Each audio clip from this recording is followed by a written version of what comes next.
That's alchemy. That's what we're doing. When we talk about something we call the 9 stages of alchemy, it's a practice that we do with Chinese medicine. We're doing treatments to do the 9 stages of alchemy. What we're doing is we're cultivating that idea. The whole point of the first stage of alchemy is to open that conversation up between your little Shen and your big Shen. I'm Michael Max, and this is Geological, the podcast that curates East Asian medicine and methods through the power of conversation. I've got a pal who's a darn good acupuncturist, and I suspect that's the case because he's a keen observer of human nature, and he follows the Tao in the way that people who live close to the earth, folks that hunt, fish, work with people who work with their hands and who have faith and leave you some room for yours as well. He taught me something about empathy recently, and it's so simple. I'm not sure how I missed it myself, other than I like to think my way through things, and my buddy, he's smart, and he's got an emotional intelligence that I could use a bit of cultivation with. We were talking about those patients who have a really different way of looking at the world than we do. And as you know, us humans, when we get wound up, we can go on and on. Sometimes you need to pay out a little line and let people run with the thing that's got them all fired up. For sure, you don't want to point to the places where you think they're wrong, especially if the two of you don't see eye to eye on the issue. And even if you do, commiserating with your patients isn't all that helpful. That's what their friends are for. My buddy, when folks are on a tirade, he looks them in the eye and gives them a not too exuberant, but certainly heartfelt, I know. It works magic, and the magic comes from the patient being seen and being heard. There are times we get ourselves into a perseverant spiral of emotion. I know I've been there. It's a bit like hitting a patch of glazed ice on a frozen Midwest night. The way out of it is completely counterintuitive. You need to turn into the slide, not away from it. So too is strong emotion, especially when it's fueled by belief and righteousness. I know. It seems to help. For entirely too long, I thought being empathetic meant that I could share a person's feelings. And honestly, there are some folks, I don't want to be anywhere near what they're feeling, at least not on my insides. But I'm happy to sit with them as they have the experience that they're having. I don't need to feel what they're feeling, but it helps if I have the capacity to understand that's where they are and not be in too much of a hurry to change anything about it either. Feelings, they come and go like the weather. Best not to get too graspy with them. Let them simmer, or maybe they just need to blow themselves out. My patients' feelings really are none of my business, other than I need to see it as part of my patient's landscape and have some space for it, like I do for their ideas, beliefs, the troubles and their hopes. Sometimes people cry in my clinic. I suspect they do in yours as well. I just hand them a tissue and I tell them, you know, the great thing about acupuncture is you get to bring all of you here, which is kind of another way to say, I know, which really means I see you, and I'm still here. It goes a long way. Maybe try it in your clinic the next time one of your patients who you might actually be at odds with if you'd met under different circumstances is going on about something, especially if you feel the urge to correct them or point out another perspective. Start with, I know. See what happens. We are in the business of change. It's the tacit agreement of medicine that something troublesome is going to undergo some kind of transformation. The trouble a patient slept through the door, it's going to be different. I'm not sure where the idea came from that medicine can provide a change without some sort of commensurate work on the part of the patient. Perhaps it's our modern way of imagining the body as a machine, and with machines, it's simply a matter of running the right diagnostics and swapping out the malfunctioning part. But we're biological, not mechanical. What's more, Our mind and emotions are inextricably entangled with the physiology. Saying mind-body connection doesn't even begin to get at the complexity of it all. In this conversation with Leta Herman, we begin a discussion on alchemy as a way of adopting a mindset that helps to guide us in our clinical work. We'll be talking about the process of change, touch on the dynamics of transformation, and discuss the how of working with ghost points. All of this and more in a moment. Stay with us. These conversations come to you through the generous support of our sponsors and members. Blue Poppy, your new one-stop shop, has speedy shipping options on everything that you need for your clinic. It's Women's Health Month at Mayway Herbs. Check out their new website for learning resources on helping women with herbal medicine. Are you a creature of habit? How about making a change that helps your patients and the planet with AccuFast needles? And later in the show, raising your fees doesn't have to be a difficult process. Jane has helpful suggestions on making it easy and effective. And finally, have you considered that having a thriving, profitable practice is one of the most healing things that you can do? Julie Bear Don't Walk has, and she can help you do something about it too.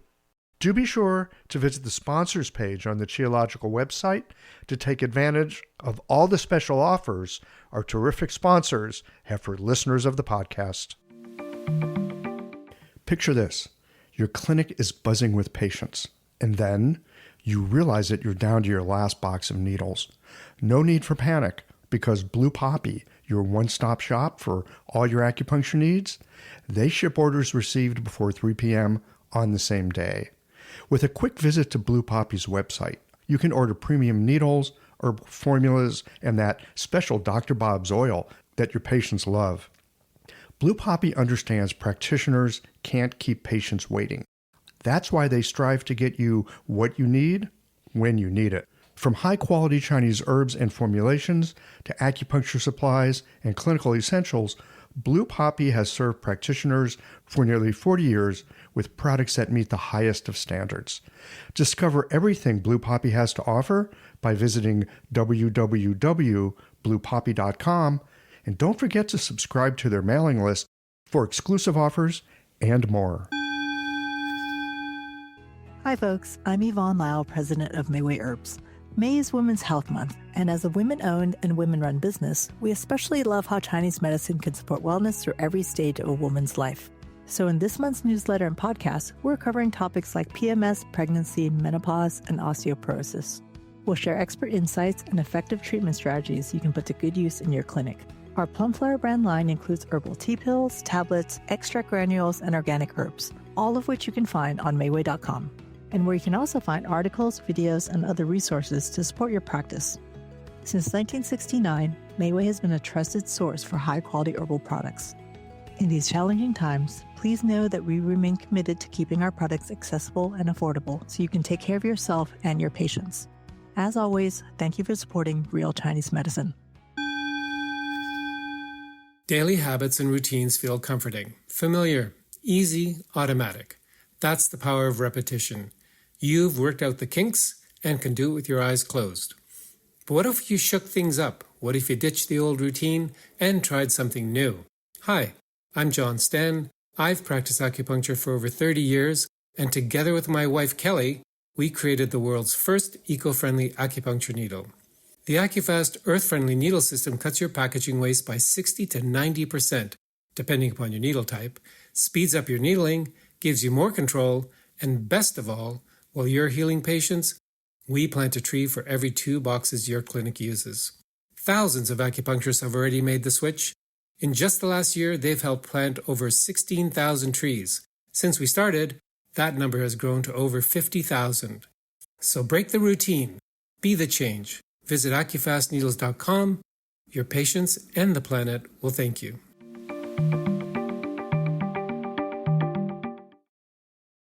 Leta Herman, welcome to Qiological. Thank you, Michael. It's great to be here. Happy to have you here. Another podcaster. I'm talking to another podcaster. Isn't that great? It's fun. It's really fun. It's a joy to be doing your podcast, but in general, I love doing podcasting. Whatever got you started on podcasting? Like what was the thing that suddenly in your mind you were like, oh, maybe a podcast?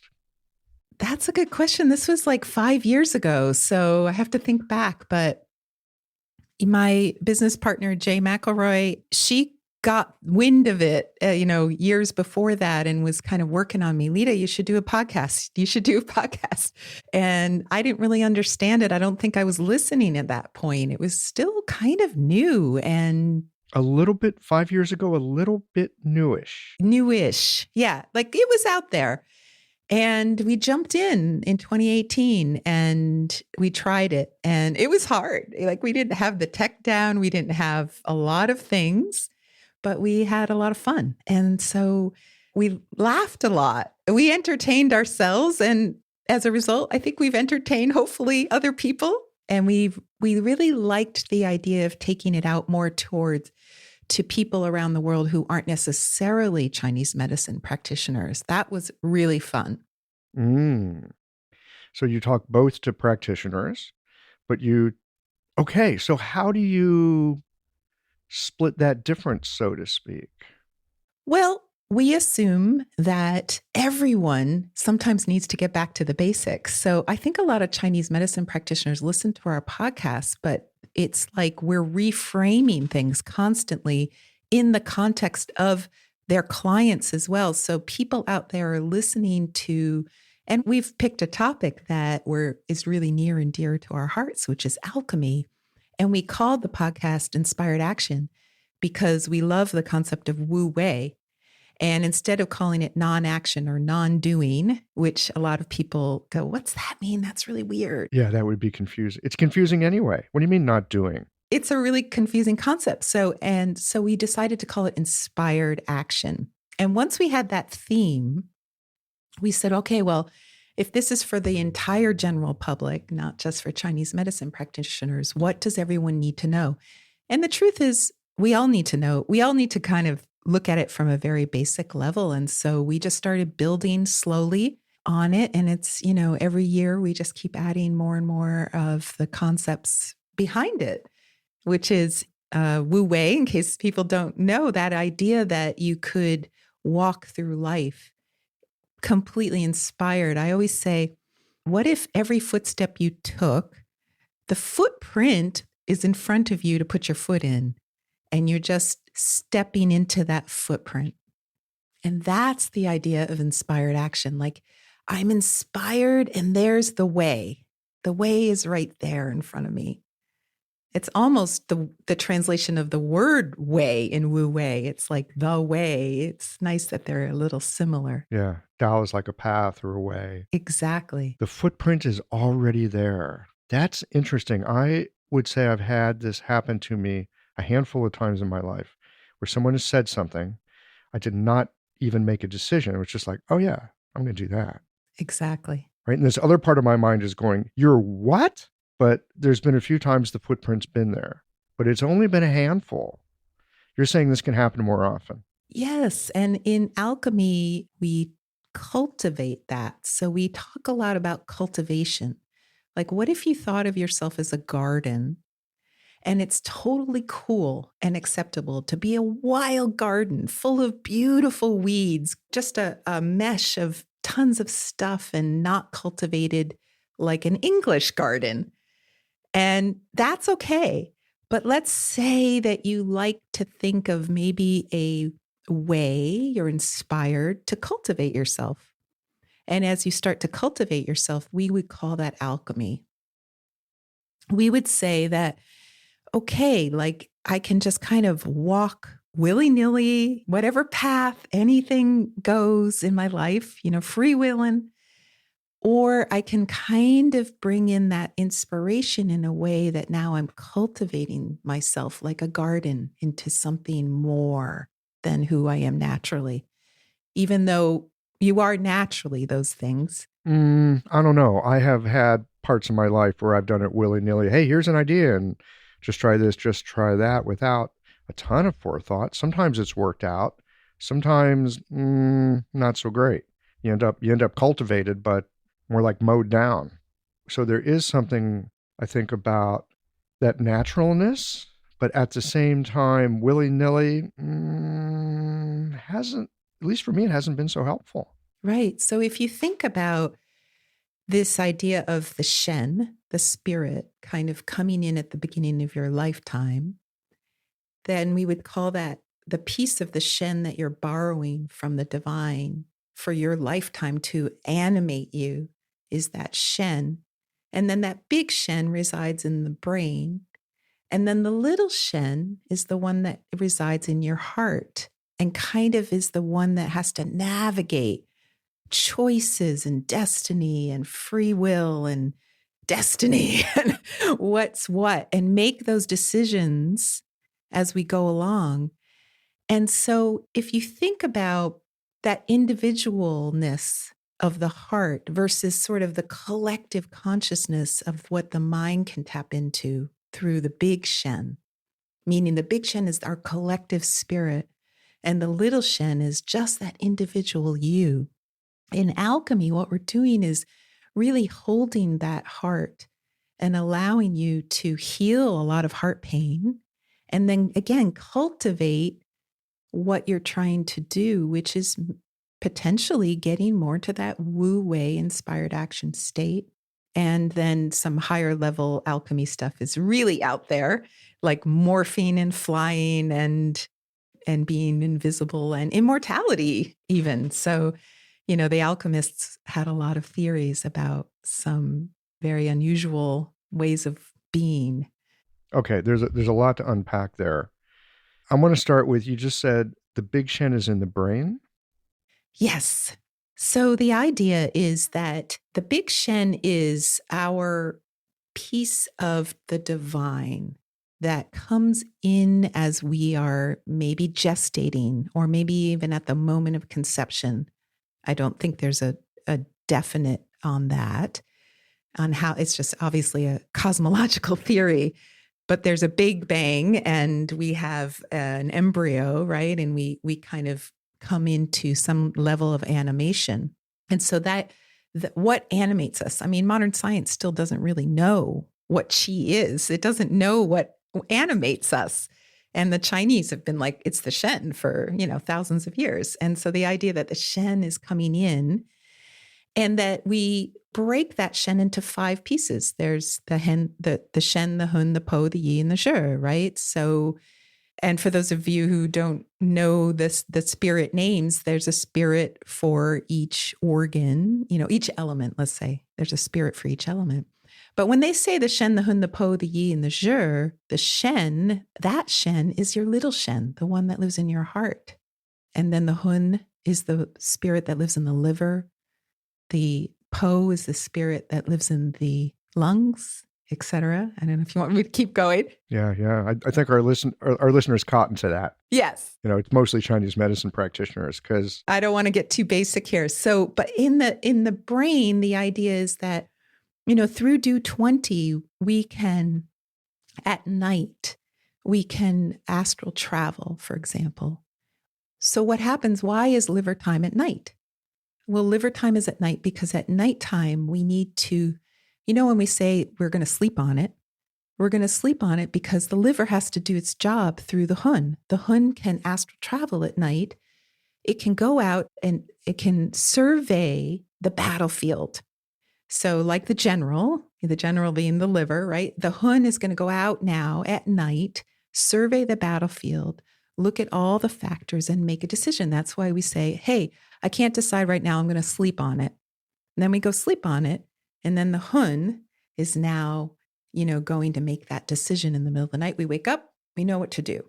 So I digress, but that's. So the liver talks to the gallbladder makes a decision, and the heart gets informed, and off we go. So you're saying that the liver is like a drone that goes out at night and goes up using new technology. Exactly, a drone.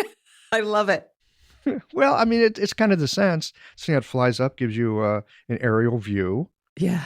And that aerial view, that larger view, that is very much a liver function, right? Vision, for one, being able to plan.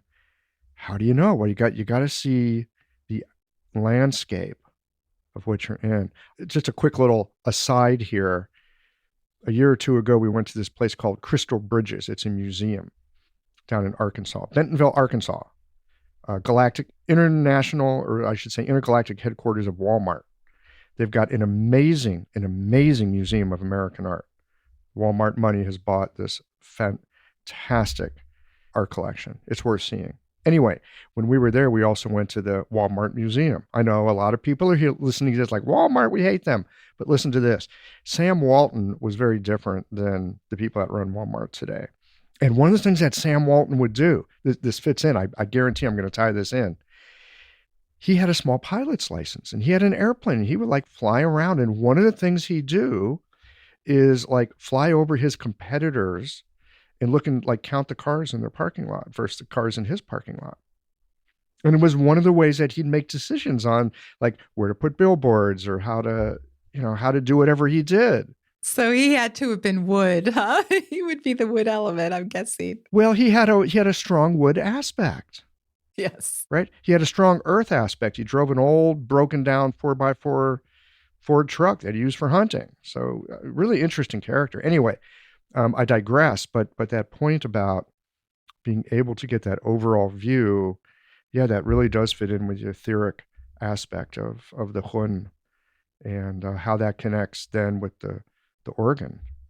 And I brought that up in context of the little Shen that is in the heart versus the big Shen that is like when we understand that there is a collective unconscious or consciousness, I guess, collective consciousness, that's that big Shen access. Like that's where it's that 100th monkey idea where something can be happening in one place and simultaneously in another place at the same time, like an invention, a new way of being. Mm-hmm. Like all of a sudden, everybody's got a podcast.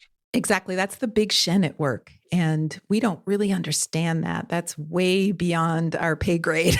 That's definitely, the Tao that can't be named kind of stuff that, we're not accessing that level yet. We are influenced by it. And that would be the big Shen. We are influenced. Now, what are your thoughts on getting little Shen and big Shen on speaking terms, conversational terms? There you go. That's alchemy. That's what we're doing. When we talk about something we call the 9 stages of alchemy, it's a practice that we do with Chinese medicine. We're doing treatments to do the 9 stages of alchemy. What we're doing is we're cultivating that idea. So, for example, in the first stage of alchemy, the whole point of the first stage of alchemy is to open that conversation up between your little Shen and your big Shen. And so we say that the last point of the first stage of alchemy, which is kidney 23, is that idea of the seal being lifted off that is sort of separating you from that big Shen. So we're taking that seal and we're saying, all right, let's open that dialogue. But there's a lot of preparation before you get to that step of stage 1. First, you have to deal with fear. There's no point in having that conversation with the big Shen if you're terrified. If life is terrifying you, that's the first step. So the first step in alchemy is what we call entering the mystery gate. And as you might guess what point that would be, it's kidney 21, right? The mystery gate. The idea is the pylorus gate, but it's the mystery gate. It's the one that's like this, we don't know what's beyond the veil. We just don't know. And does that make us terrified? Like if I said to you today, Michael, okay, you're going to walk through a dark tunnel. And as you walk through, how are you going to take the next footstep? Are you going to be like, oh, what kind of creepy crawlies and monsters are in my dark tunnel? And then just want to, turn around and hightail it out of there? Or do you want to like go, I'm okay. I trust, I always say trust with a capital T. I trust that I'm safe. And even if there's monsters and creepy crawlies and ghosts and goblins in there, I'm going to still walk forward because I know there's a light at the end of the tunnel. There's something more. And I want to know what that is. I get that. But for sure, there can be a fear of the dark. And beyond that, like it's not, remember someone saying, I'm not afraid of the dark. I'm just afraid of what's in it. Exactly. That's it. That's exactly it.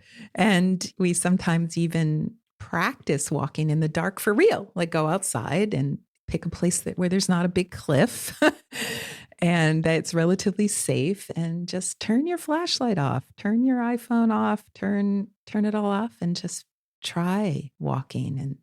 And if you're scared, that's okay. No judgment, like totally okay.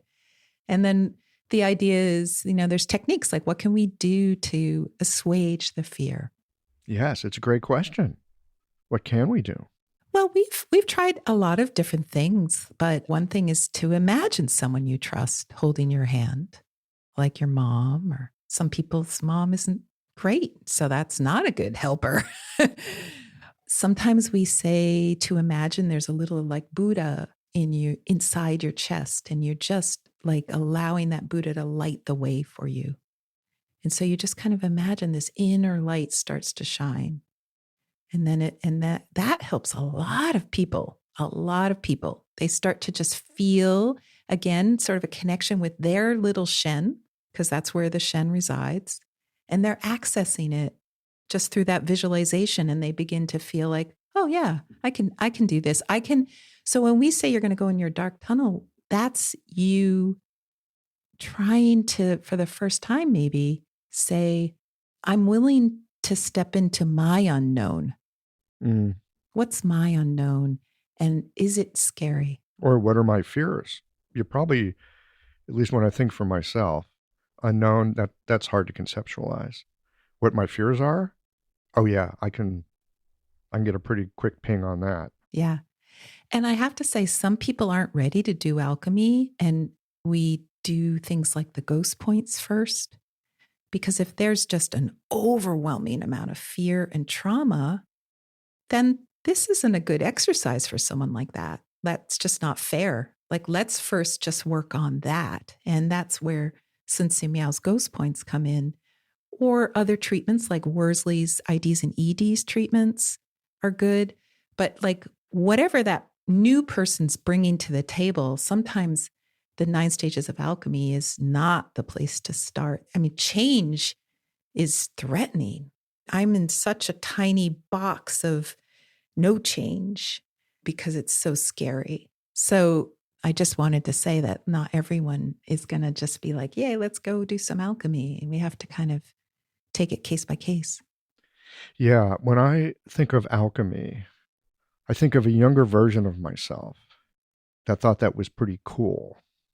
And then you go a few years and you find out transformation is not child's play. No. And you're actually, if you're asking for at least in my life, if I'm asking for transformation and I get it, I'm opening up a hurt locker. Yeah. Be careful what you ask for, right? Careful what you ask for. Exactly. And where I used to think transformation was so cool, like, oh, cool, I can transform this. It's like, yeah, well, not as easy as you think, for one. And yeah, you talk about that dark tunnel, you talk about what might be in there. Transformation is not child's play. No.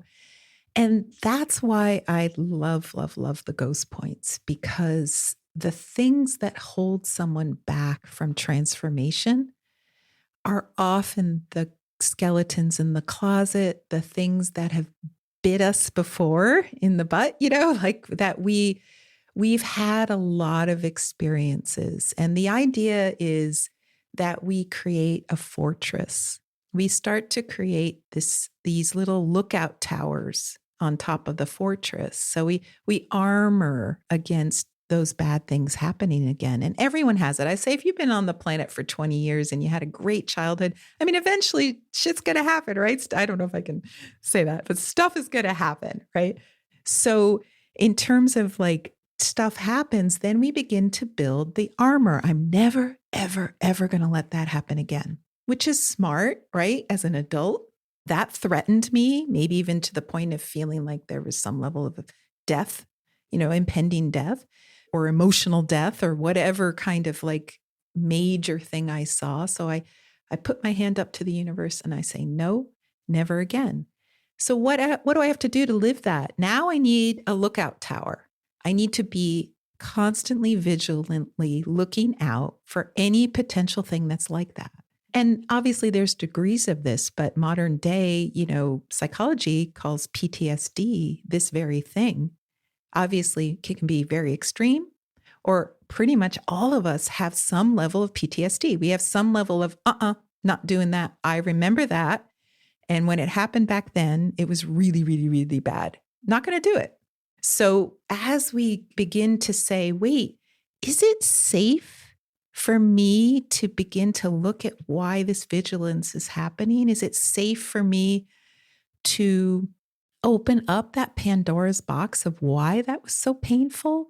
And that's what we call the cauldron. So if you're going to do alchemy, you have to build a safe container for yourself. And so that's really true what you said, Michael. So the first step, again, there's a lot of holding in the beginning, a lot of like real loving kindness to oneself. And that's like a lot of the beginning of alchemy is how can I build that cauldron where I can throw in some of these painful experiences and start to look at it and then allow the chemistry of alchemy to begin to break them apart and start to see, hey, just because that thing happened when I was 10, it's probably never going to happen again. I was bullied as a kid. Do I have to go through my life constantly worried about being bullied? No, but I had to heal that. That was a lot of my own alchemy. This episode is brought to you by Jane, the clinic management software that honestly just makes running a practice easier. Let's dive into something that's never easy, but sometimes necessary.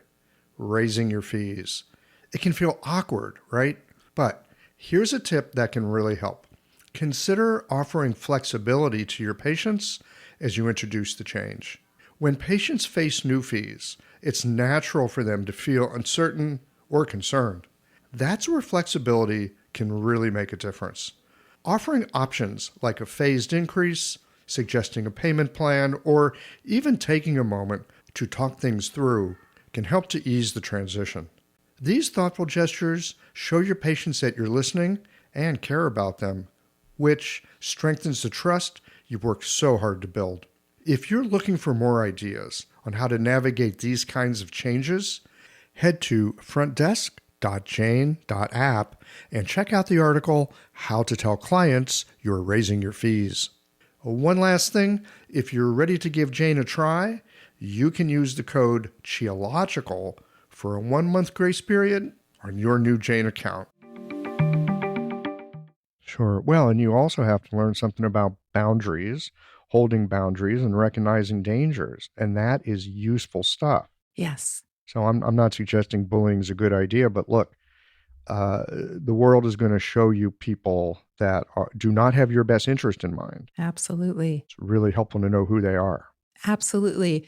And so there is a point in alchemy a little further down the road once someone's starting to open up this dialogue and get it moving, where there's a phrase we use, and I call it a very tall order, just from what you said. And that is this phrase, the best protection is no protection. And that's like, no way. Like a lot of people are like, can't accept that thought. Now, here's the reason. The best protection's no protection is because you're so good in yourself that even that bully out there who's going to come at you with all that crap, you can just laugh. Or you can be like the Tai Chi master and like let the bullets just fly right by or the punches fly right by. And it's like you can be that level of Tai Chi mastery where you can literally let them fall on their face and laugh. I mean, because they threw that punch so hard and you just dodged it because you're so good in yourself. And that's a really tall order. So that's not like the beginning of alchemy, but that's what we're headed to. That's what we're looking for. And that's only the second stage of alchemy. So there's a lot more after that. There's 9 stages. Well, that's, in some ways, there's part of your wu wei. Looking to protect ourselves, that's not wu wei. That's having an idea about what you need to do. It's very much a doing. The protection is a doing. Exactly. Because the monkey mind is trying to always protect you and to make friends with that part of your brain that's like really good. Like I always say, like, we got to make friends with fear. It's awesome. Yeah, for sure. I I want to ask you about monkey mind. Yeah. Because I hear this phrase all the time. And I think it's really unfair to monkeys. Good point. No, I do. I think it's really unfair to monkeys. We look at monkeys and the way they behave. All right, fine, fair enough. I don't know if monkeys have the same self-reflective capacity that humans have. And so this thing that we call monkey mind, I think it's really, really unfair. And it's actually letting us off the hook in a way. Oh yeah, those monkeys. I think it's a human mind. This thing that you're describing, I think it's human mind. It's not monkey mind. That is a really good point. Just my own persnickety perspective on it. Yes. I love that because actually what we're trying to cultivate in alchemy is that human mind is important and it really has a place. It's the one that looks both ways when you're about to cross a road and not get hit by a bus. God, I love it. That's so helpful. It's the one that looks both ways so you don't get hit by a bus. Right. And what we don't want it to do is not let you cross the road. I actually had a client who couldn't cross the road, literally at all. And so why? She got hit by a car in a crosswalk. I mean, it's that simple, right? So we had to do the ghost points to undo and unravel that pain, that intense pain that she experienced, which became huge PTSD that impacted every aspect of her life.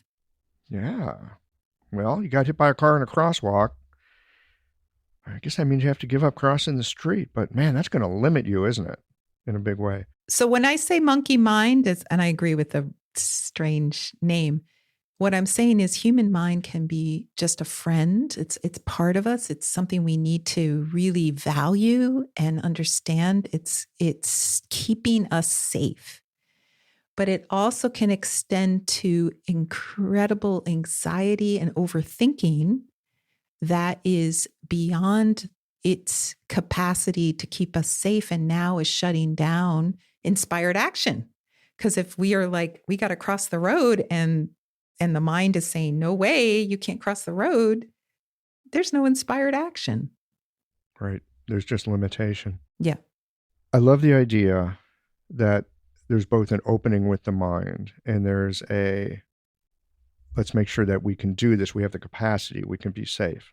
Part of what I hear, let's continue with the metaphor of the person who can't cross the road, is they've lost some capacity. And now they've built up some walls that keep them from getting access to that capacity. So I think what I hear you saying is that ghost points can be useful in removing some blockages to, I'm going to call it a greater level of capacity of mind. Absolutely. That's exactly what the ghost points are for. So how do you use those? Yeah, so I do the ghost points a lot. People come from all over the world to get them done in person. They don't translate well to virtual. I do a lot of alchemy virtually, but I really think that they are something you have to do in person. You can do them virtually. I do a lot of distance treatments, but there's nothing that will replace that really one-on-one, face-to-face when you're talking about trauma. And so a lot of people are coming to do that work. And a lot of people have learned the ghost points. It's very well known. I mean, everyone knows what they are. But it's really hard to cultivate them. So you can stick a needle in large intestine 11, but it's not a ghost point unless you know how to cultivate that. And so what I've cultivated personally is, instead of using them one at a time, or a lot of people use them 2 or 3 at a time. Like in an hour session, you could potentially do like 3 ghost points. Instead of doing that, I look at the whole person and recognize that an hour is too little time to really tackle something like, I was hit by a car in a crosswalk. It's too little time. It's not fair to the person to open that Pandora's box and then go, oh, time's up. Next person. Yeah. So there's a process here, and time is a piece of it. Yeah, a huge piece. So what I do is I do a whole day treatment. I don't actually put a time on it. I put aside the whole day. I tell people 4 to 6 hours. And that probably seems really long to most practitioners, like completely outrageous, right? But when you're in that bubble, almost all the clients say, I thought 2 or 3 hours went by. And then at the end, they often say, I've had psychotherapists tell me, I've never once told my whole story in one go. And that alone was healing. That's the psychotherapy world too, right? An hour session, 50 minutes, done.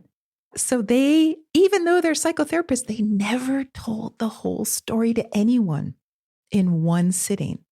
It's hard to tell the whole story in one sitting, I suspect. I mean, if it's a story that's big enough to keep you from doing something important in your life.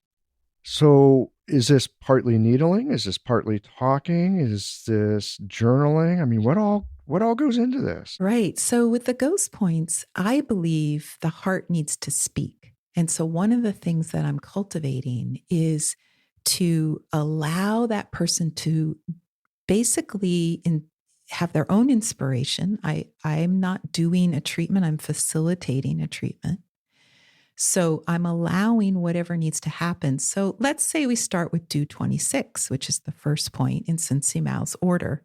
So if we do 26, that is each point name starts with the word ghost, which indicates that it's not middle of man. It's not the do 26, It's ghost. I like to call it ghost door, but it's called ghost palace. And the idea is it's the door to your palace.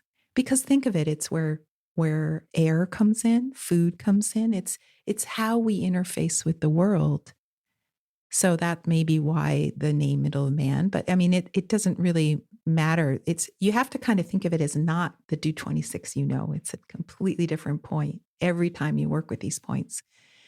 And so over the years, I've been doing this for 15 years of my 20 plus year practice. I've been practicing this way. As I do that point, I just first open the question to the universe, what's going to happen as I start this point? And it's a different technique. It's a vibrational technique. It's not lifting and thrusting. It's not circular needling. And you can use a needle. I like to use a non-needling needle action, which is I use my fingers as the needles.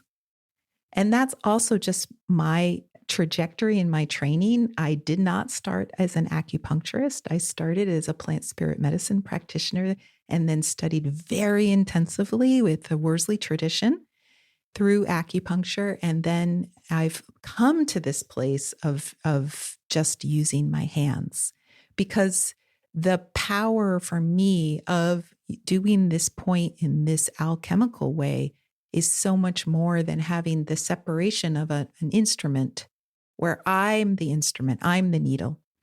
So that's the method. And then when I put my finger on the point and I open that question to the universe, it's like, okay, what needs to happen? I might have a chatterbox on the table who's going to tell me everything, a fire person or, maybe an earth person, and they're just talking the whole time. I may have someone really quiet, who's just kind of being with cosmic chi, like a metal person or maybe a water person or, so I might have these different people there. And the question is, what needs to happen here? So a lot of times I might tell them, oh, this point is about the door to you. How do you interface with the world? And just asking that very benign question, which I don't do by default, only if it's necessary. I kind of go with my inspired action, my Wu Wei. If I ask that question, that often opens the door for them to start to talk. Well, this happened to me and that happened to me. And then I say, well, what's changed since you were a little kid? If you remember a time, not everyone does, but if you remember a time when things were good, when you were happy, when you were yourself, when you were your authentic self, if you remember that time, when did it change? What changed it?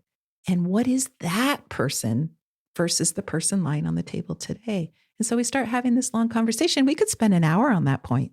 Now, do you have your hand on the point the whole time? Yes. Oh my goodness.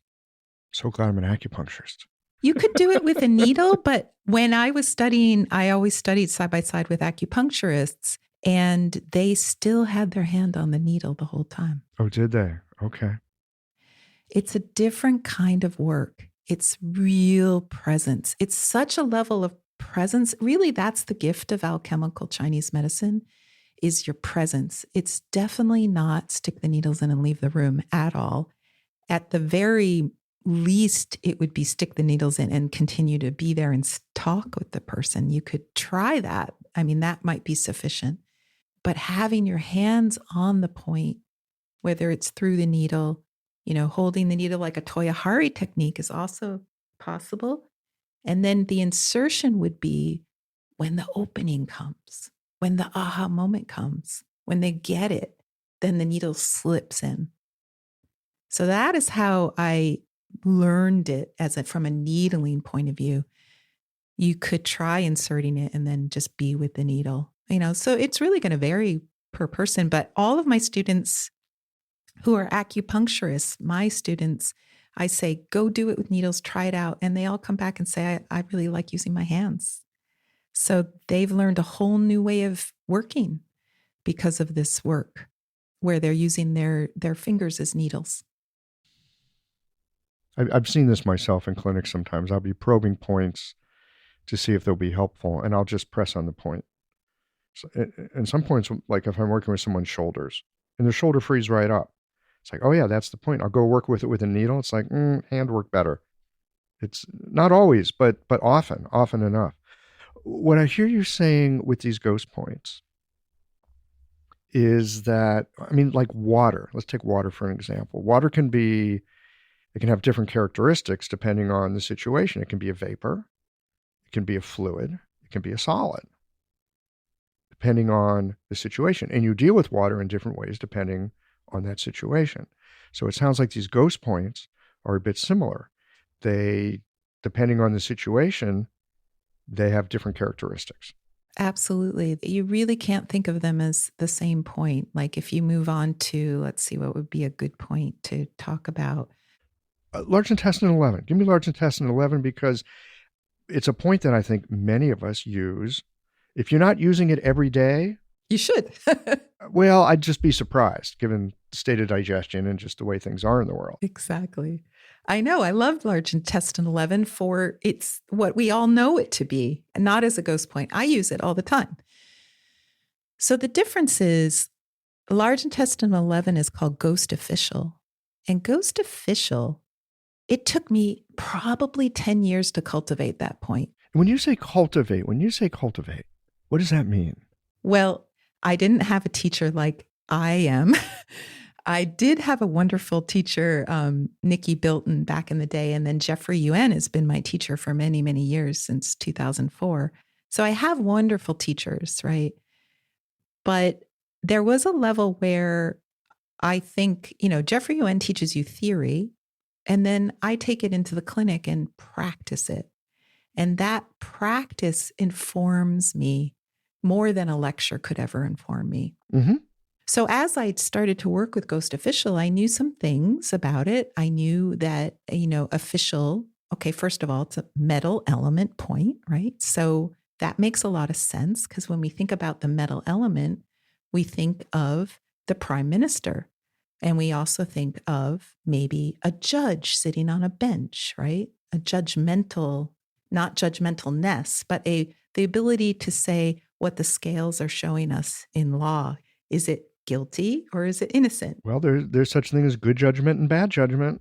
Everybody was saying, don't be so judgmental. It's like, well, how about being effectively judgmental? Well, what I like to say, there's no judgment in what the scales are showing you. In other words, there's no emotion attached to that. It either is guilty or innocent. So it's either bad or good. It's either black or white. It's very binary. But there's no judgment. There's no big emotional to do. A wood person would have a big emotional outburst about which one it is. And metal would be like, that's what it is. It is what it is. It is what it is. Yeah. So there's the is what it is. And then there's the emotion that might get attached to that. You're talking about the capacity to perceive what is, make a judgment free of emotion, ideology, how it should be, what the latest whatever says is about something. Yeah, so the role of judge in a courtroom versus the lawyers that are arguing the cases. The lawyers arguing the cases would be the wood element, ideally, because they're passion and they can argue a case and they can give a lot of really deep emotional feelings about why this person's innocent or why this person's guilty, or that we should have compassion for the person, even though they're guilty, because blah, blah, blah, blah, blah, blah, blah, blah, blah. And the mental person, the judge sitting on the bench, all they are doing is saying, okay, the jury said guilty or not, and this is the punishment. But not in an emotional way, like this is the punishment. The less emotional that judge can be, the better job they're going to do. So if we call large intestine 11 ghost official, it took me a long time to realize what that meant. And what that meant was, who is running your life? Who is the official of your life? In other words, what rules are you living by? Are you living by your authentic rules of who you truly are and need to be in the world? Or have you taken on others' rules, even like through a level of oppression? Because we're talking ghost points here, right?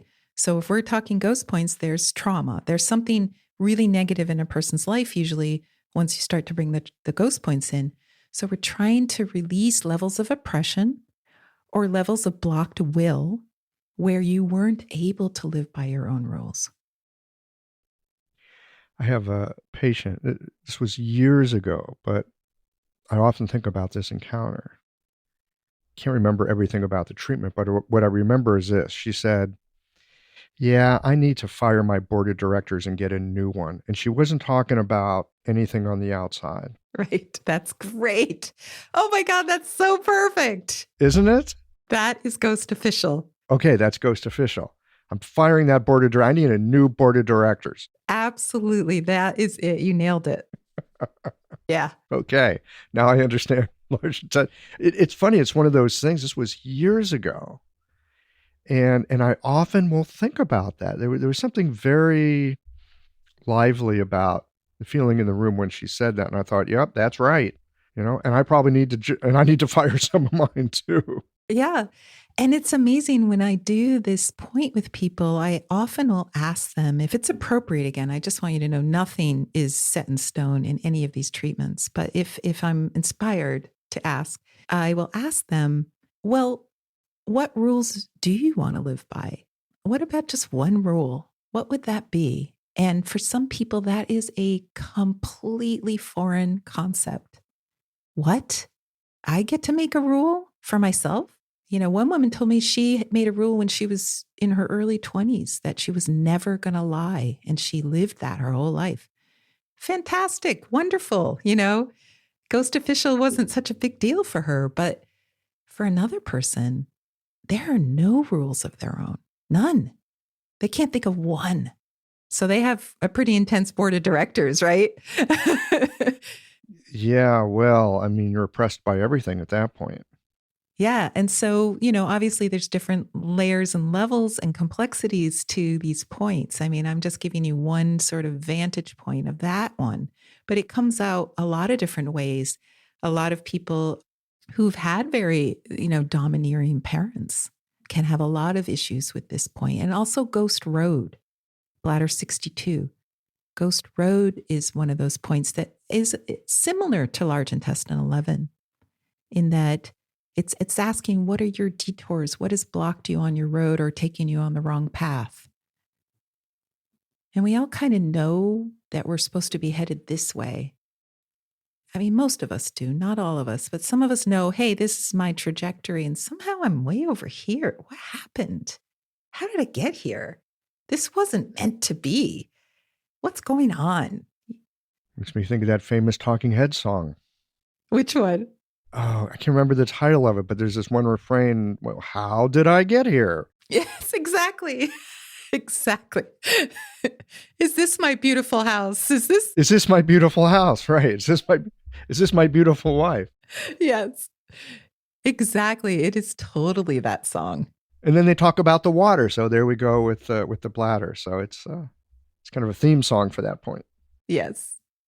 And so I also bring in, that's a really good point, like the elements. I bring a lot of elemental talk into these treatments. And we use a little bit different diagnosis than a lot of other five element practitioners do, where we look more at the energy of the person walking through time and space.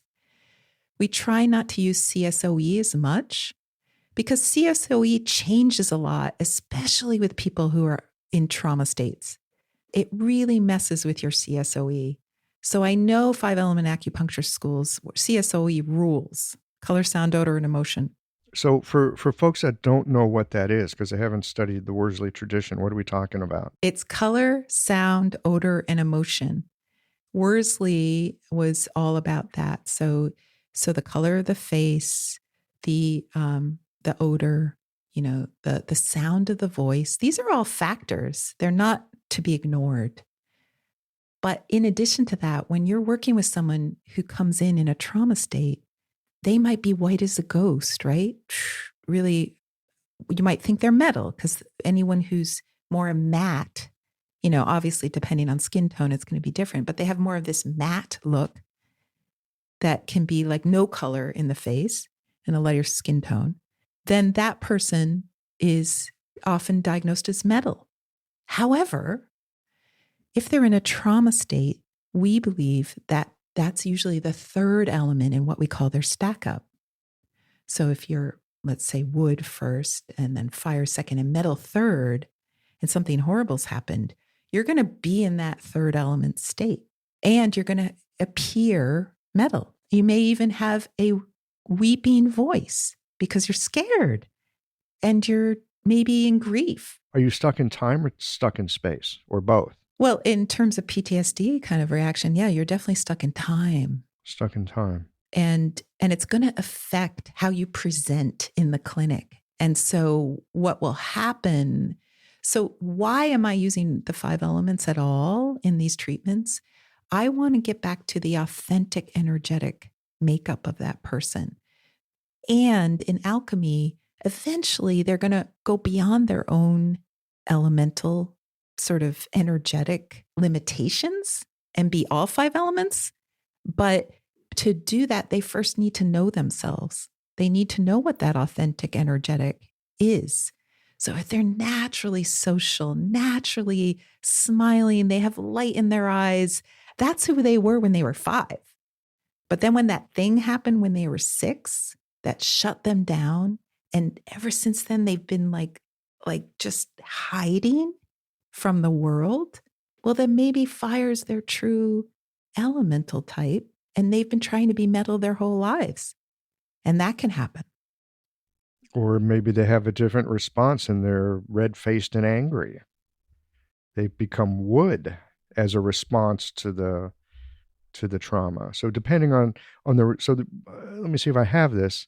Whatever you call up as your response to that trauma, we're going to pull up one of those 5 because that's kind of the way we're constellated as humans.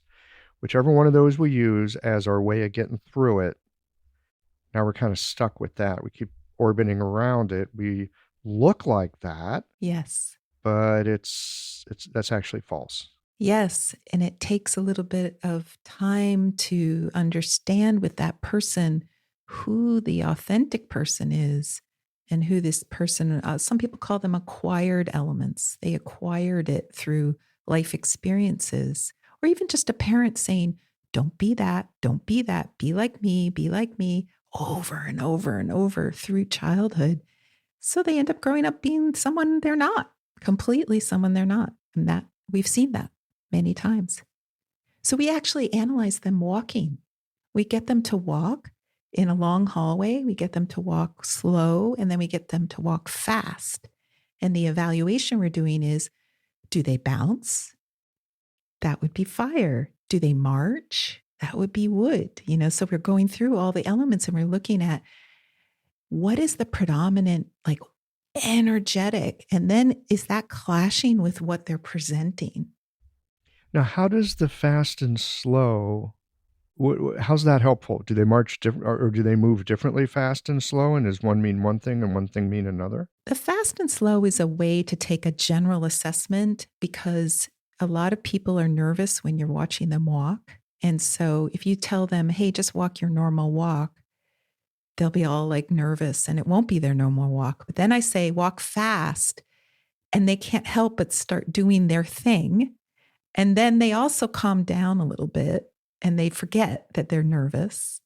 And then we can watch them walk slow again, maybe get a better reading on that one. But generally speaking, between the two, we can get a nice visual. That's very clever. Just asking them a little bit differently. So they're not trying to show the thing that they're trying to show or hide the thing they're trying to hide. I've got a friend who will often ask patients in clinic, not about like, oh, are you shy or retiring or are you meticulous or whatever? What he'll say is, would the people that know you well say that you're like XYZ, right? Just move it away from their sense. That's excellent. Yeah. Yeah. And that's a great question for when we're doing ghost points, because as we're starting to talk about like each ghost point has a theme and we're just talking about that theme for a while. So maybe 10 minutes, maybe 20 minutes, maybe even 5 minutes. It's an easy one. We did Ghost Official. Let's say it was Ghost Market, Ren 24. My favorite point. I just love this point because I think all acupuncturists need this point. Like go home and do it for yourself, because as a ghost point, it's about how do you speak about yourself in the world? What is your market story? And we hate, I think healers hate marketing themselves. It just feels wrong, right? But here's the deal. You have a gift and there are people in the world who need it. You know, there's billions of people, but even if it's just 100 people, they need you, right? So how do you make sure what comes out of your mouth is actually what that person over there that needs you needs to hear in order to show up at your doorstep? That's all. But guess what? We denigrate ourselves. We come up with excuses. Maybe we over-aggrandize what we do. And now we've got all these people who are coming who don't need our gifts. It's a mismatch. So how do we get that to be just right?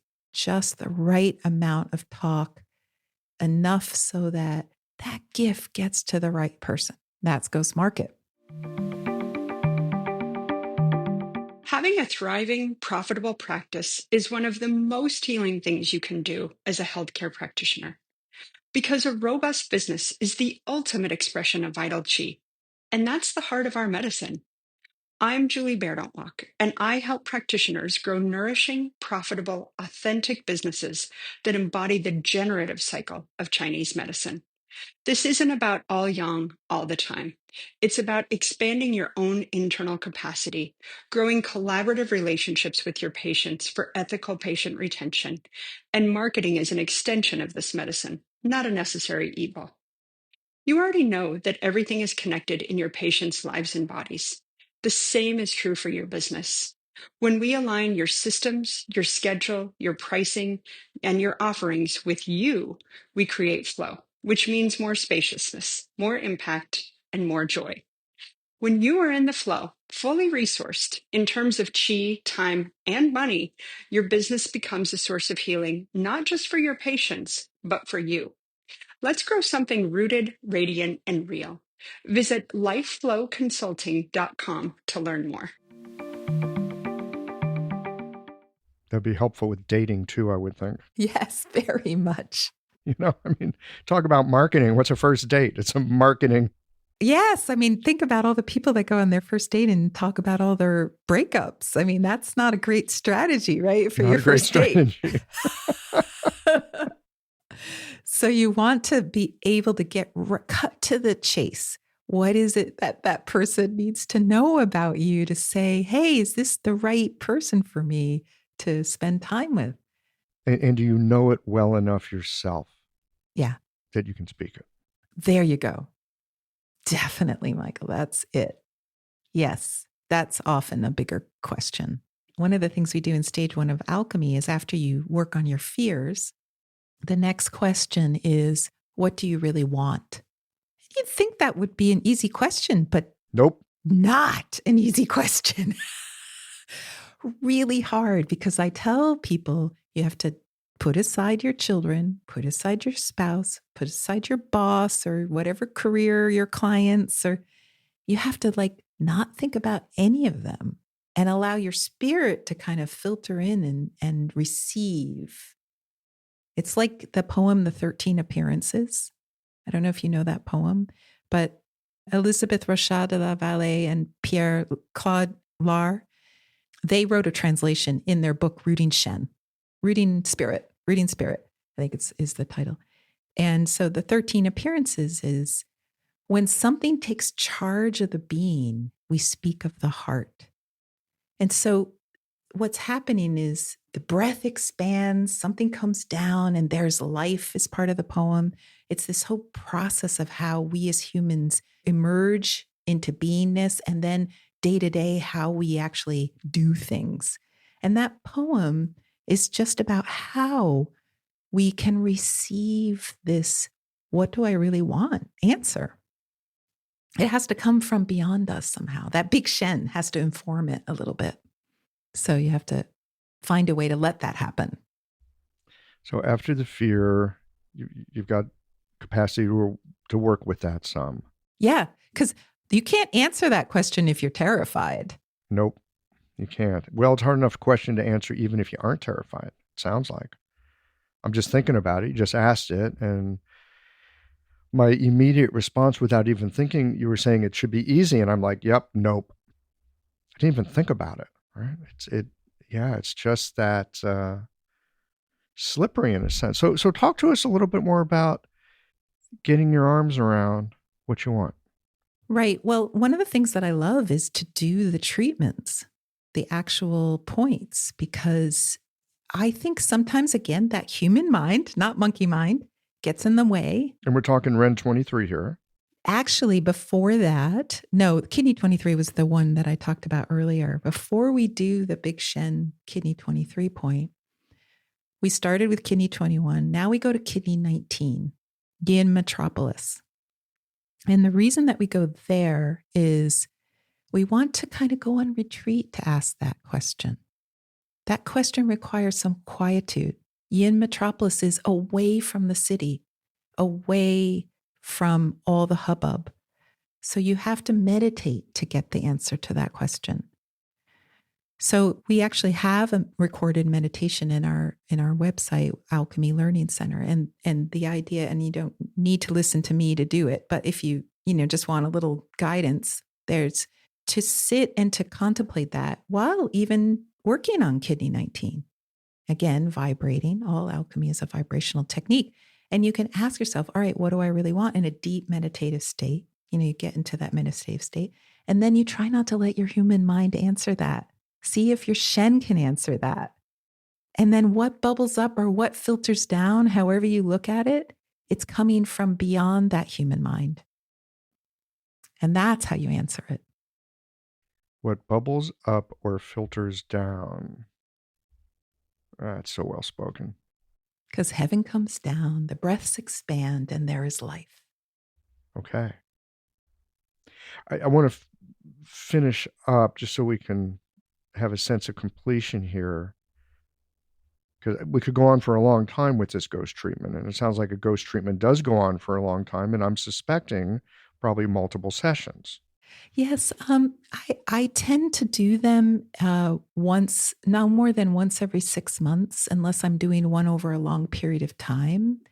But if I do, and I like to let them kind of do their work, it takes about 3 months for someone's habits of life to start to go, wait, I don't need to do that anymore. Yeah, see how they digest it. Yeah, I like to, especially when I do a long session, I don't do them again for a while. I give it time. So you'll do a number of points. You give people an opportunity to tell their story and listen to themselves, I suspect, in a way that maybe they don't usually listen. Yes, and I will say that the art form of this over time is how do I talk to a person in a way that helps their mind kind of look at it from 180 degrees spin around and like maybe reframe what happened to them without inserting myself in the treatment. Oh boy. Yeah. I have people err on the side of not talking too much in the beginning because you can make mistakes and you can insert yourself in the treatment. And now the treatment is, it's going the wrong direction and you did that. So in the beginning, it's really deep listening to guidance. Again, you're the instrument of the divine. So you have to really check with yourself. If you have a question in your head you want to ask, I say, wait a couple of minutes. Is it still needing to be asked? Still needing to be asked? Is it coming from your human mind, not monkey mind, or is it coming from higher guidance? And if it's still there, you probably need to ask it. And then you ask it and you learn. You learn, oh, wait, that really derailed where we're headed. And that was just my human mind doing its thing. Or, oh my God, look at that just changed everything. That opened it up. We got the big aha moment, like everything shifted. And then you go, oh, okay, that's me connecting with the instrument of the divine idea. That totally makes sense for me. I often hear people talk about, well, I do this treatment and I use my intention. And I always get nervous when I hear people say that for this exact reason. They've got this idea or this question, or they think they know how it's supposed to go, or just that their own intention is going to be able to make a shift for the person. My experience is that doesn't work very well. Well, I have to say, I have a lot of blood, sweat, and tears in getting to the point of doing this because I didn't have a lot of mentorship in the beginning. And I made a lot of mistakes. I mean, I showed up at treatments with big intentions, and that messed it up so badly. Some of my treatments were 12 hours long in the very beginning, and I was crazy enough. And then you were exhausted at the end. And the patient might have been muddled. I know. So it's not a good thing. So why did that happen? Because I came in with this intention and I wasn't really listening. I wasn't really being fully present. And that I had to unlearn big time. I hear you. You are reflecting back my own experience to myself with this. And the thing about if you've got a question, like, should I ask this? Should I ask it? I had this happen just a week ago. Yeah. Where something came up and it's like, oh, I got this question. I think this will be illuminating for her. And then I'm like, Michael, that might be your own thing. Like, just hold that. And, and then it came around again. And one of those experiences where eventually I did ask and it was like, yep, you were wrong. You should have just shut up. I should have kept it and held it. There is sometimes, many times, like a ridiculous amount of times, if I'm paying attention, that the question is actually somewhat useful, but not when I ask it aloud. If I simply ask it and hold that space of that, if it is something that connects with them, they will talk about it. And if it's not, they just, no harm, no foul. It just goes by like, they just don't notice it.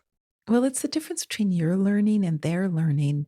We say when you do alchemy, that practitioner also evolves as well as the person on the table. And if you're doing a long session like what we're doing, if you haven't changed at the end of it, then you probably didn't do it successfully. It's so impactful. So I always call it the fast track to personal evolution or transformation because you transform every time you do one of these sessions. So what's happening is that sometimes those questions are your transformational process. And it's not important to them right now. Maybe in a year or 5 years or a day, that question is going to come back and it needs to be asked. And so telling the difference, I love when we make mistakes. I love it because we get to learn so well when we're in sync with that and when we're not. So I make mistakes even now. I have a lot of people shadowing my treatments now in the clinic. So I'm like, look, you got to see me mess up today. I got a big fat no. I had a person who came who had a lot of trauma being sent away as a kid for being a bad kid, one of these like outward boundy kind of things. But really severe. And they did a lot of psychological stuff with them. So they had to look in each other's eyes and they had to do who knows what, but she just had a lot of trauma. So when I looked in her eyes, that triggered her. So everyone got to see a big no, like to something really innocent. Like, how would I know that, right? How would I know that? So I said, hey, let's look in each other's eyes. And that often opens the heart and people can talk a little more. So instead, I said, oh, once I understood the situation, I said, hey, let's look together out the window. She happened to be metal. So metal people like to sit side by side and sort of commune and be in the cosmic chi together. Maybe look out a window. And once we did that, it changed everything. She was able to do the work. She was able to move forward. She got a little healing from me triggering her. And so we had to kind of like really shuffle it up. So it's okay to make a mistake. Totally okay. Well, I think you could say it's partly how we learn, but it's also just a piece of the process. We don't completely understand who our patients are. We're in the process of discovering who they are, as we're also in the process of discovering who we are, as we're also in the process of discovering who we are with them, as they're discovering who they are. It's a constant calibration, I think is a helpful word. It's a constant calibration, recalibration. And the more experience we have, hopefully, the sooner we recognize, oh yeah, no, looking in their eyes isn't it. Looking with, together, oh, there we go. This happens all the time. For sure, we make big honking mistakes, but sometimes we're just a little off, just a slight course correction. Yeah, exactly. I always quote Byron Katie. She said that when she first heard the word namaste, someone was, bowing to her saying namaste, and she heard no mistake. And she decided that was some big spiritual like word, right? No mistake, no mistake. And I teach there are no mistakes. Like truly, I needed to trigger her as part of the way to call up the trauma and then to help in that moment find a way together to heal it. And it's like, it gives you chills, right? It's like, oh, yes, that's it. So I made this very innocent, quote unquote, what looks like a mistake, but really namaste, no mistake, right? It had to happen like that. And to sit in the trust as a practitioner that even the things that don't look pretty, they might need to happen. And that together you're really holding that person and saying, hey, I'm not perfect. I am so sorry. I didn't mean that. And that's part of the healing too.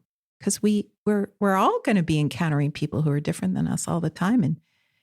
And that's part of the trauma and the healing.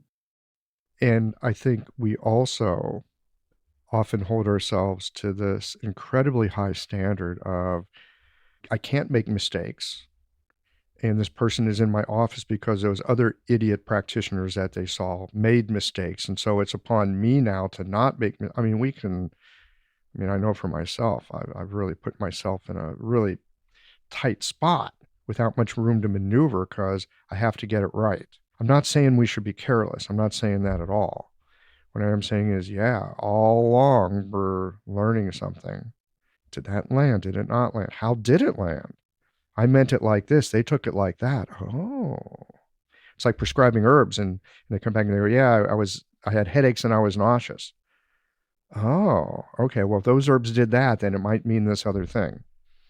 And we can do this with our communication. Yeah, getting out of the doctor mindset in alchemical Chinese medicine. First of all, to see the person walking in as already perfect is a huge shift. It's a paradigm shift. We were taught to see them as ill and that they're coming to us to fix them. And instead, they're already walking in as perfect, and you're facilitating them seeing their own perfection. That's alchemy. Yeah, I have a little trouble with that one. I get it. I've heard that. And I get it that we are where we are and things are as they are.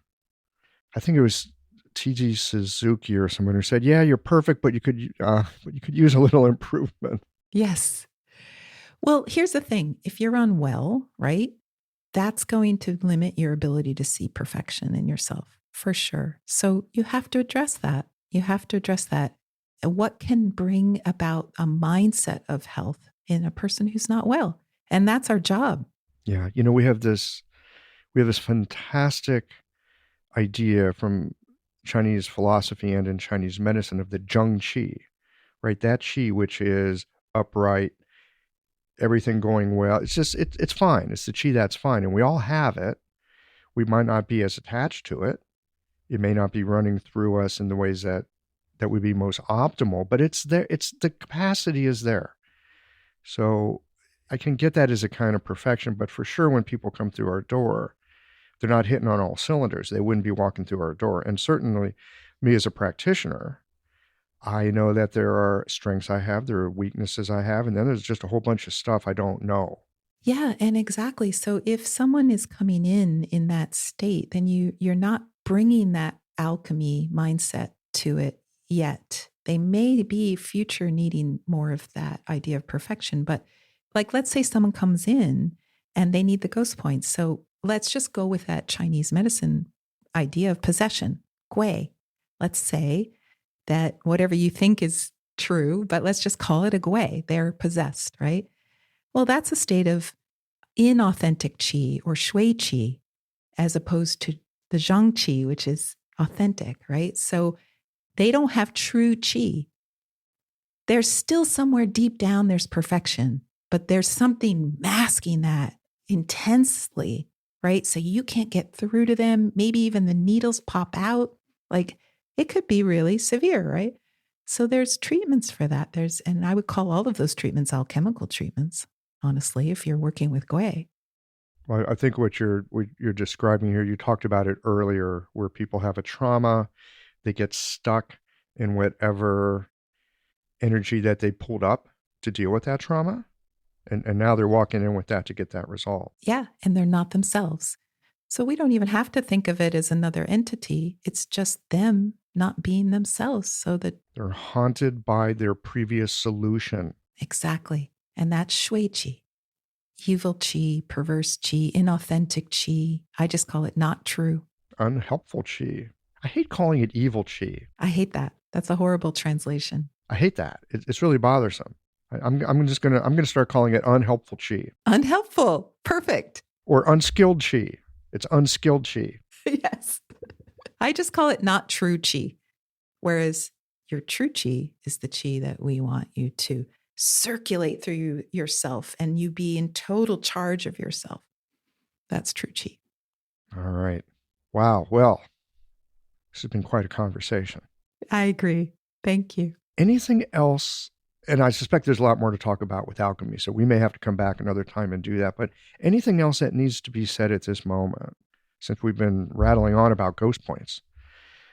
Anything else to say about this before we wind it down for the day? Well, I think about it from the practitioner point of view, since that's most of your audience, is I think people sometimes really can't wrap their heads around what I'm talking about. So I like to just make it really simple for a practitioner. You know, it's like alchemy can be a part of your everyday work. It doesn't have to be 4 to 6 hours. It's definitely a mindset where you're working on a level of, is this person inviting transformation of some type, or are they trying to go back to a previous state where they were happy and they don't want to change? And both are wonderful and acceptable, and you don't have to have a bias one way or the other. Ideally, as a practitioner, you're going to see that. You develop the skill to see what they're asking the universe to deliver to them. Change, moving forward, a question of, is there more to life than this? That's alchemy. If they're saying, hey, I just want to get back to where I was, that's not alchemy. That's, you doing the primary channels maybe, or maybe the divergent channels if you're using the 5-channel system, or the 8 extraordinary vessels. Maybe you're trying to rectify something that happened in their genetics with the 8 extraordinary vessels. These are all things that are kind of like not asking new life perspectives. They're trying to kind of stabilize and just be in that place that they're comfortable. And no judgment. Totally cool. Not everyone needs to be an alchemist, but an alchemist is someone who's neither a saint or a hero. A hero wants to really save the world, and a saint wants to say, hey, the world is what it is and we just have to learn how to live with it. And an alchemist mediates both of those. They're in the middle somewhere. And, as a practitioner, you can ask yourself, am I the hero? Am I rescuing my patients? Or am I the saint teaching them how to just harmonize, harmonize, harmonize, or transform? That would be the alchemist. So just to give some people like perspective on, what kind of practitioner they are now. And is that what they want to be practicing? All right. And one more thing to say about that, I think. Give me just a second. When I hear you talk about it this way, it sounds like it is incumbent upon us to be able to hear what the patient is asking for. Help me get back to a particular state so I can just do that. Or help me get to some other place that's dramatically different. Because it's not up to us to put on them what we think is good for them. That's usually not so helpful. Exactly. And to know our biases, we probably have a strong bias to hero, saint, or alchemist. Like, who are we? And it's okay to know that you enjoy doing one of those three things. And that's the people you want to, again, Ren 24, Ghost Market. You want to market to the people who are looking for the sainthood in life, potentially. Or you want to market to the people who need to be saved and be the hero, or you, like me, you want to bring in the people who are looking for transformation. Know what you're here to do. Yeah, exactly. All right. Well, thank you so much for this conversation. Hey, I'll put this on the show notes, but real quick, if people wanted to find you online, where would they go? They can go to the Alchemy Learning Center for all of our classes, or the inspiredactionpodcast.com. Inspired Action Podcast, knowing where your next footstep is. Yes. And so we have both of those. So, and we are starting a new apprenticeship this fall. So if you want to read about that, you can go to alchemylearningcenter.com. All right. Leta Herman, this has been a delight. Thank you so much for your time today. Thank you so much, Michael. It's such a pleasure.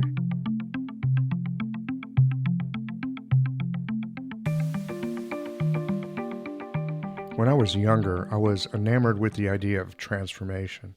I suspect it in large part stemmed from being moderately clueless about getting along with others, wanting to feel more capable in the world and clumsy in acquiring that capacity. I imagined transformation to be a magical thing and that it would give me a kind of spiritual bypass on essential changes that I needed to make on my own life. It was only later that I began to realize that transformation was not without side effects, not without difficulties and discomfort in the process of growing beyond unexamined perspectives that in some ways were protective, but it kept me rooted in my self-induced limitations and faulty ideas about the world. These days, I think it's wise to use caution when the word, air quotes here, transformation is bandied about, because transformation, like the hero's journey, is just asking for trouble. Not that that's a bad thing, but transformation, it also means loss. It involves coming to terms with how you've been complicit in creating your situation and circumstances and recognizing where you've been mistaken and how that's affected you and others. Transformation is not a free ticket to a better life, which is why I appreciate Leta's perspective that alchemy, it's a mindset. In some ways, it's not what you do, but who you are. It's a set of tools, but beyond that, a state of mind that allows for knowing what tool to use and in what way. My younger self wanted an express lane to traverse the difficult territory of meaningful change. More present-day me? Alchemical mindset. That seems about right. So as to have the capacity to be able to more slowly and inquisitively investigate the terrain. Well, here we are at the end of this episode. If you've listened up to this point, you're either a rabid fan of Qiological or the forward button on your podcast player stopped working. If you are indeed a fan of the podcast, You can help us to bring new episodes to our community of practitioners by supporting us with a membership or a one-time contribution. Details, of course, are on the website. That's it for today, friends. Join us again next Tuesday for another thoughtful episode of Qiological.